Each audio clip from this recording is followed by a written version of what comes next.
ഇലക്ഷന്റെ കാലമാണ്. ഇലക്ഷൻ ആയതുകൊണ്ട് അല്ലാഹ് ഹറാമാക്കിയതൊക്കെ ഹലാലായി എന്ന് വിചാരിക്കണ്ട.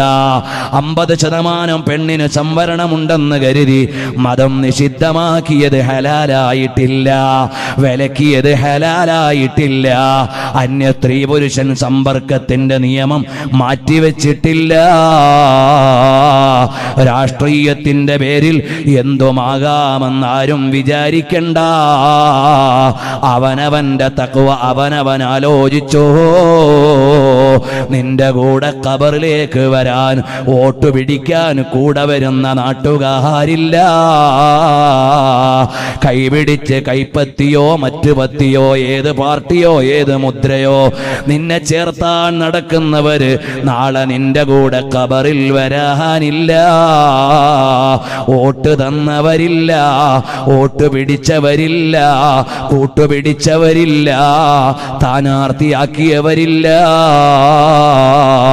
അവനവൻ ഒരു ലോകം വരാനുണ്ട്.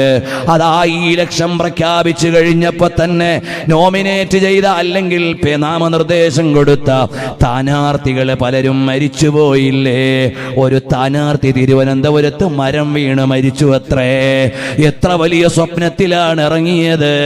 പടച്ചവന്റെ തീരുമാനം വന്നു, മത്സരിക്കണ്ട, മണ്ഡലത്തിലാളു വേണ്ട. ഇതല്ലേ പരമാധികാരിയുടെ അധികാരം വരും, അവന്റെ നിയമം വരും, അവന്റെ നിർണയം വരും. അത് മറന്നുകൊണ്ട് ആടണ്ട.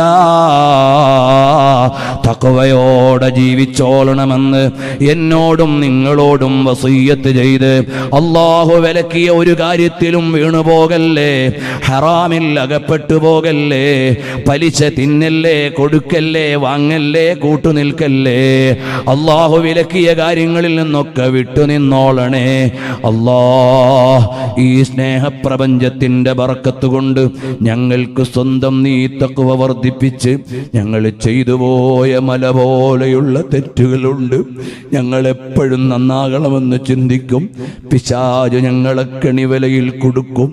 സാഹചര്യങ്ങൾ ഞങ്ങളെ തെറ്റിലേക്ക് നയിക്കും. ഞങ്ങൾക്ക് പവിത്രതയുള്ള ഒരവയവവും ഇല്ലാത്ത മോശക്കാരായി പോയി. നീ ഞങ്ങൾക്ക് അഫൂ ചെയ്തു തരണം അല്ലാ.